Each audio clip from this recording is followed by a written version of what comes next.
the 1,000 injuries of Fortunato, I endured the best I could. But when he ventured upon insult, I vowed revenge. Those who know me well would never assume I'd utter as much as a threat. At length I would be avenged. The point would be settled, but not at the chance of risk. I must not only punish, but punish with impunity. Now understand that Fortunato had no idea. I continued to smile in his face. Little did he know that my smile was now with thoughts of his immolation. Fortunato had a weak point. Although otherwise a man to be respected and even feared, he prided himself a connoisseur of wine. Few Italians have that virtuoso spirit. In gemmary and painting, like his countrymen, he was a quack. But in the matter of old wines, he was sincere. However, I too was skilled in the Italian vintages, and bought largely whenever possible. It was about dusk one evening in the supreme madness of the carnival season when I encountered my friend. He accosted me with exuberance, for he had been drinking much. I was so pleased to see him. I thought I should never stop wringing his hand. Fortunato, how lucky for me to have met you. I have received a cask of Amontillado.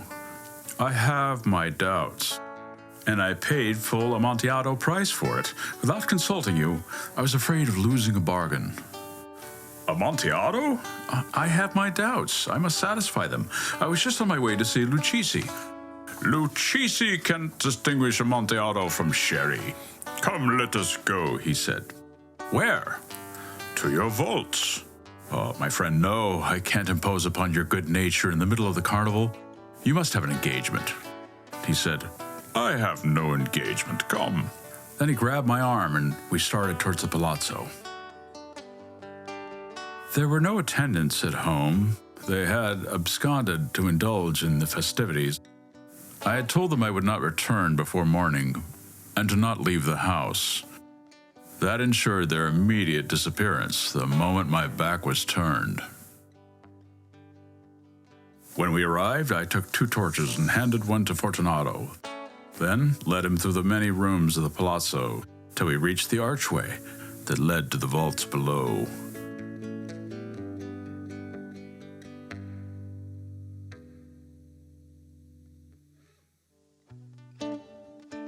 We passed down a long, winding staircase and finally arrived at the foot of the descent, then stood together in the damp, cold catacombs of the Montrassos.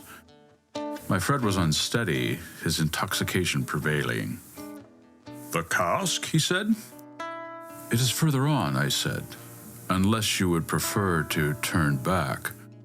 There's always Lucchesi. Onward, he protested. I seized a bottle of Medoc and knocked the neck off. Drink, Fortunato. It will help defend us against the damp. He raised it to his lips with a leer. He said, I drink to those who repose around us. I replied, I drink to your long life. We proceeded. We passed through the walls of piled bones and casks into the far recesses of the catacombs. Are you sure you don't want to turn back, Fortunato, before it's too late? Quite sure. Then more Medoc. I broke open another flask, which he emptied in a breath, laughed aloud, and then flung the bottle in the air with a gesture I did not understand. You do not comprehend? He asked. No. You aren't of the Brotherhood? Excuse me? You are not the Masons? Yes, of course, I said. You, a Mason? Impossible. A Mason, I confirmed. A sign. It is this, I said, producing a trowel from beneath my cloak. Ha ha ha, you jest, he said. But let us proceed to the Amontillado. So be it, said I, and returned the trowel to beneath my cloak. I offered my arm, and he leaned on it heavily. We passed through a range of low arches, descended, then more arches. Another descent, finally arriving at a deep crypt. The air was foul and the torches glowed rather than flamed. We continued to the most remote end of the crypt, where we came to another, only smaller. The walls were lined with human bones piled to the ceiling. Another dominated the middle of the room, piled to nearly 4 feet. Beyond that was a darkened recess, backed by a sheer face of solid granite and flanked by 2 massive supporting beams. In vain, Fortunato lifted his dull torch to peer into the darkened room. "Proceed," I said. "Here is the Amontillado. As for Lucchesi—" "He is an ignoramus," interrupted my friend. He stepped unsteadily forward, and I followed on his heels. In an instant, his progression was halted by the wall of granite. He stood bewildered, weaving stupidly. In a moment, I had him tethered to the granite wall. 2 large staples, 2 feet apart, protruded from the granite. A short chain hung from one, a padlock from the other. Throwing the links around his waist was but a few seconds' work. I withdrew the key and stepped back from the recess. "Once again, let me implore you to turn back." "No? Well, then I must leave you, but not before rendering to you that for which you came." "The Amontillado?" "Indeed, the Amontillado." I hastened to the bone pile in the middle of the room and began to dig into it until I uncovered a quantity of building stone and mortar. With these, and the use of my trowel, I quickly began to wall up the entrance to the niche. I had scarcely laid the first tier when Fortunato's intoxication appeared to be wearing off. The low, moaning cry was not that of a drunkard.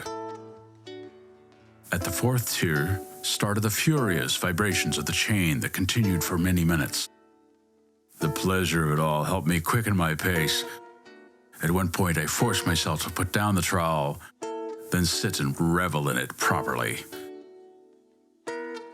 At the 8th tier, I held up the torch to throw a few feeble rays on the figure within. A loud, shrill scream burst suddenly from the chained form, and I thrust backwards. Startled only for a moment, the sense of satisfaction was overwhelming. So I echoed my friend, louder in volume and in strength. This silenced him completely, and I commenced building the wall. Finally, only 1 stone remained to place.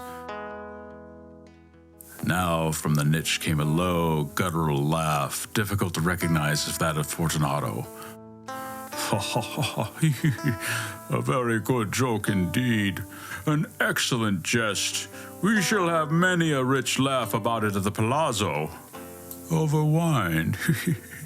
"Amontillado," I cried. "Yes, Amontillado," he agreed. "But is it not getting late? Lady Fortunato and the others must be waiting. Let us be gone." "Yes," I said. "Let us be gone." With that, I thrust a torch through the remaining aperture and let it fall within. Fortunato's last piercing protest was silenced at the placement of the final stone. I then re-erected the old rampart of bones against the portentous new wall, where it has since remained, undisturbed by a single mortal, for over half a century. In pace resquiat.